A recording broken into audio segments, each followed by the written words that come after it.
I think this is good set up. Right, so how often and how much water my plant needed? This is the most common question asked by all plant lovers. Hi, I'm B and I will try to explain today how you're supposed to water your plants and how much water they need. So there is one rule which I want you to remember. Underwater is better than overwater. Let me say that again because that's the key if you want to keep your life alive. Underwater is better than overwater. What you don't want to do, and the last thing you want to do to your plant, is schedule your watering. Like, I'm gonna water my plant every week on Saturday because this is when it's weekend, I'm not going to work, and it's a good day just to have a little look around how my plant's doing. No, you do not do that. This is the last thing you want to do it. Schedule your watering, because the needs are completely different. They are different during the spring and summer and completely different during the autumn and winter. So you want to treat them basically like your child. Your child need food, need water, it's fine, exactly the same your plants need. So if you overfeed your child, basically gonna get fat, not gonna be happy, might go sickly, and eventually probably gonna die because he's gonna be just stuffed with a food and then his body just not gonna survive. Or even if you're not gonna feed your child, it's gonna happen exactly the same. It's gonna go, maybe not exactly the same, but it will be weak. It won't be able to move and it just go floppy, as you notice on the plants. They just go floppy and they're just like, oh, I can't do it anymore. So either way, it's no good. So you have to balance that level of watering. Don't give them too much water, but also not too often. Just try to find that middle place. So I'm gonna tell you today that two methods which works very well with myself. So method number one, I will say basically stick a finger into the soil and find out. So I've got here, for example, this is my begonia, let me read the name, Scherzo. I still don't remember all names. It's so many names of the plants. If you can remember all of them, you're brilliant. I'm not. So I usually trying to have the name on the pots. So this is one of my begonia. Really beautiful. Very leggy. So this is my another begonia, which I believe is just Begonia Rex. I will have to find out, but that's another one. And my Alocasia Poly. So we're gonna do the finger test on all of three. And I will show you where is the different and where you're making mistake. So let's start with that one. So, finger, magic tool, stick it in. About halfway through your finger. So you can tell straight away once your finger is in it, the water is, you're gonna feel like a bit moist, a bit cold. You will feel like it is moist. In that case, I can feel it's moist because I can feel a bit of cold on my finger. But now let magic again happen. So our finger end up with little bit of dirt on it. So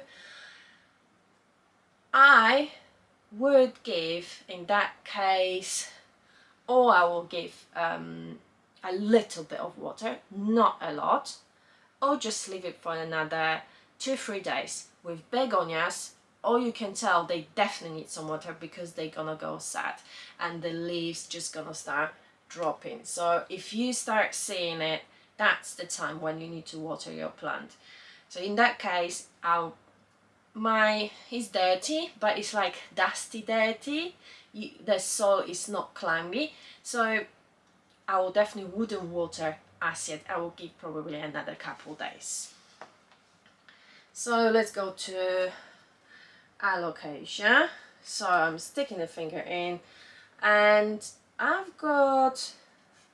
just like, if I've got space to stick in a few places, I will do that, because what you're doing also in the same, you're moving the soil, which give you some air into the roots.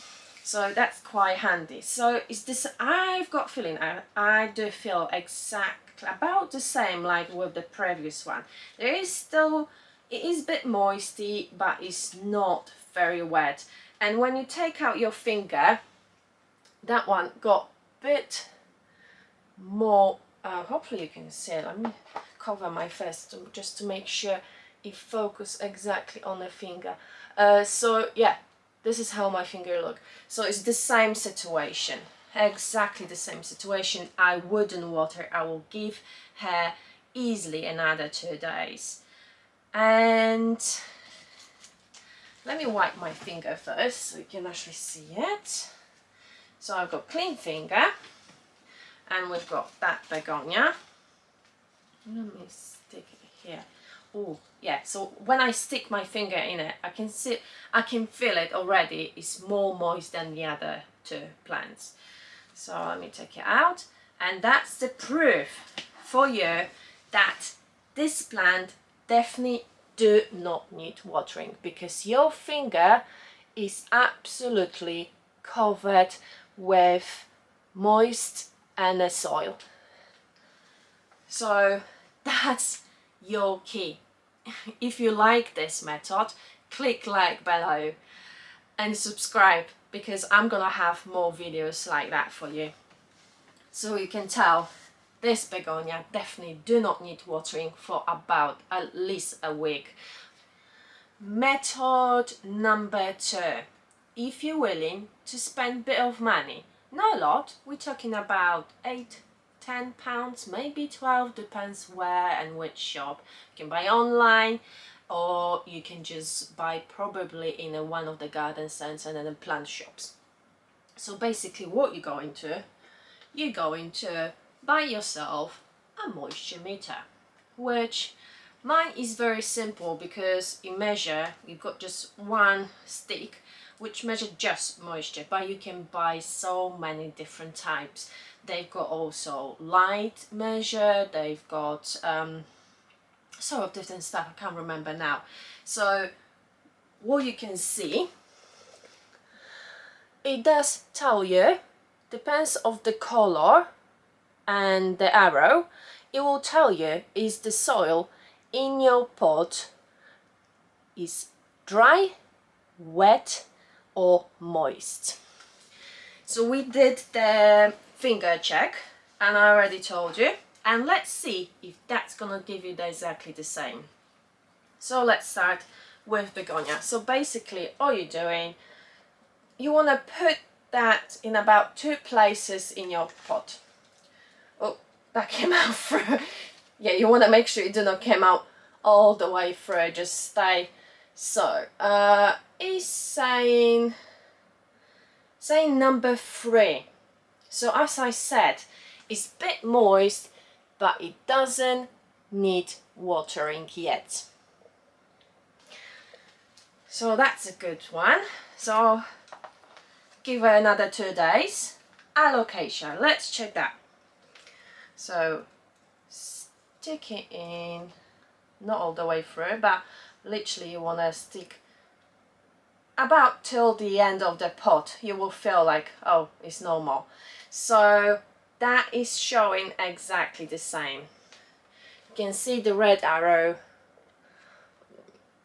showing on number 3, or just about the edge. So it's basically on the edge of dry and moist, so it doesn't need watering as yet.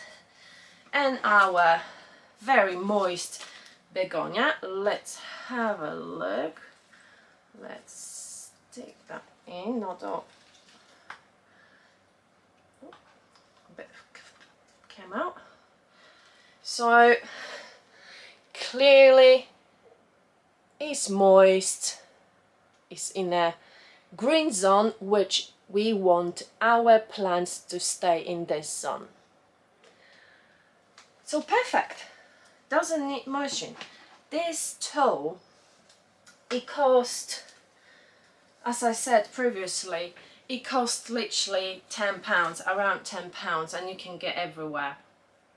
Just put in a Google or eBay or on Amazon, just put moisture meter, soil moisture meter, and you'll get lots of results.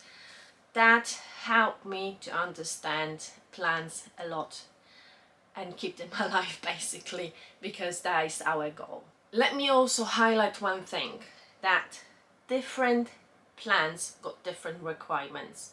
Some of the plants like to stay constantly moist. Some of the plants, like succulent, they like to stay dry for a bit of time before we actually give them any water. Or some of the plants, for example, like fly traps, all fly traps, they literally like to sit in the water. So before you're gonna make adjustment like, right, I'm gonna stick to my plant being moist, showing on the moisture meter. No, find out first of all what your plant likes and then stick to it. Click like, subscribe or the bell to be notified that I'm going to release another video, so you can watch it and know some more about my experience with the houseplants. Thank you very much for watching. Every minute you spend on my video is very helpful, so much appreciate. I see you next time.